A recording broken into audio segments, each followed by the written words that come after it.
public management model is basically inspired by the contemporary realities of the time. We are living in a world which is more integrated than ever. We are living in a complex matrix of interdependency of institutions, of agencies, of the processes, technique, or technology.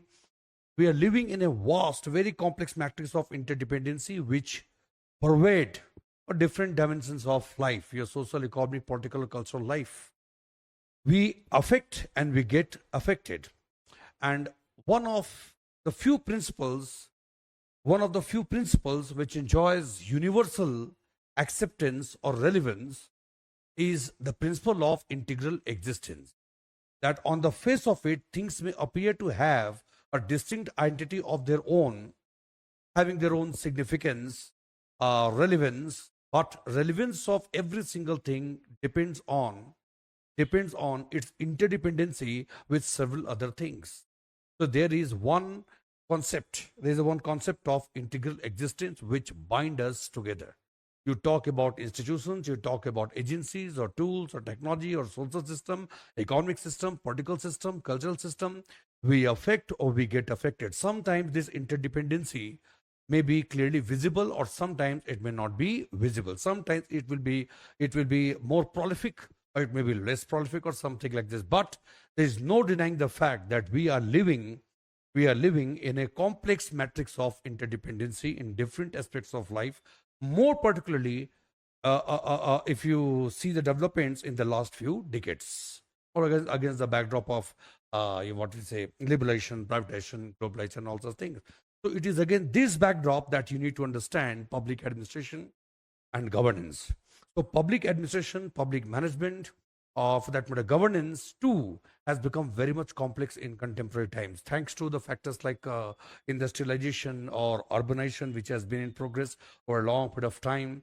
Then the idea of a welfare state, which has led to public administration assuming multi-dimensional responsibilities for progressive transformation or changes in the life of the people life of people. So, concept of welfare state, or for that matter, industrialization, forces of industrialization and urbanization, then scientific and technological developments taking place in different spheres of life, scientific and technological, which has brought a lot of changes in our standard of living, our way, the way we look at the things. Life has become very much fast. And then again, the most important thing, thanks to IT revolution, and then we are living an IT revolution, and then the forces of liberalization, privatization, and globalization.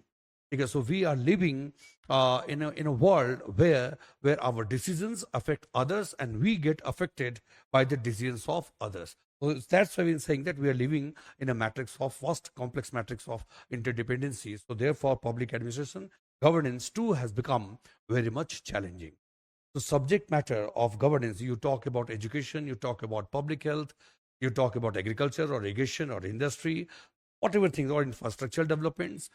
Given the technical complexity of the subject matter in contemporary times, it is not possible for any public agency.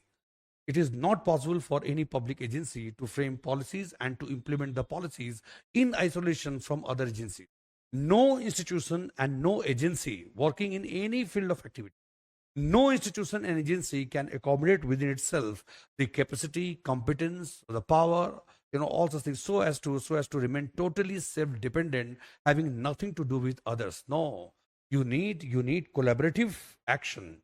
You need collaborative governance. More than one institutions, they work together, they cooperate with one another, then they compensate for the deficiencies of one other kind in one another, and togetherness they are expected to accomplish something which none of them could accomplish on their own. You talk about any program projects of the government, you can see one thing which is clearly visible everywhere. It is network governance. It is that complex matrix of interdependency. Governance, development, by its very nature, is a multi-starrer script. You have more than one actors, just like a very good movie you find which has a complex script. You talk about Sholay, talk about Bahubali, or any movie of your choice. You will find that there are more than one actors. You just remove the one, the entire structure comes crashing down. So you have institutions and agencies in the government having their distinct identity, They have their own distinct operational domain and jurisdiction, but they cannot afford to work in watertight compartments. To discharge the responsibilities within the bounds of their jurisdiction, they need to interact with other institutions. They are required to contribute in the jurisdiction of others, and they are required to invite the relevant actions from different institutions so as to ensure that within their domain they carry out their responsibilities more effectively. It is not possible for in contemporary times, it is not possible for institutions and agencies to work in isolation from one another. So public management, public administration has to be seen in consonance with the imperatives of network theory and network governance. It is here that you can see the important contribution of O-Tool. So O-Tool's description is basically about that intellectual contribution which streamline the significance of developing very effective and efficient, and very productive and meaningful matrix of interdependency among governmental institutions, private institutions, various technology organizations and other service providers or the communities wherever it is required. So you develop that kind of productive relationship, and then only you can accomplish any goal and objective. You take the example, one of the fantastic examples of network governance, you can say Delhi Metro Rail Corporation.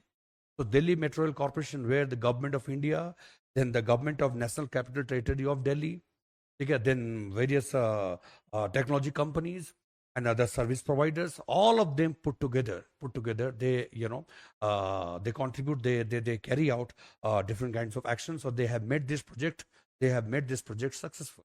It means you have government of India, you have government of National Capital Territory of Delhi, and then you have various private companies, various service providers, technology companies, all of them put together. So for the construction, for the maintenance, for deliverance of services, the data collection, processing, to running trains in time with speed and economy, lot many things are there. So in furtherance of that goals and objectives, you have different organization institutions, they are working in a kind of collaboration. The role is assigned to each one of them. Then coordination is obviously very important. Otherwise, everything will collapse. So wherever you have network governance, accountability is very much important. Flexibility, resiliency. Then you need very progressive, very prudent, and adaptive leadership. So whenever any kind of friction, conflict arises, or somebody is escaping the responsibility, or or something falling under its jurisdiction, then it has to be caught hold of. Duplication of effort has to be avoided. Lot many things are there. So in contemporary times, public administration or governance, public management, these things have become very much complex. But remember, do not focus only on complexity. We have any opportunity as well.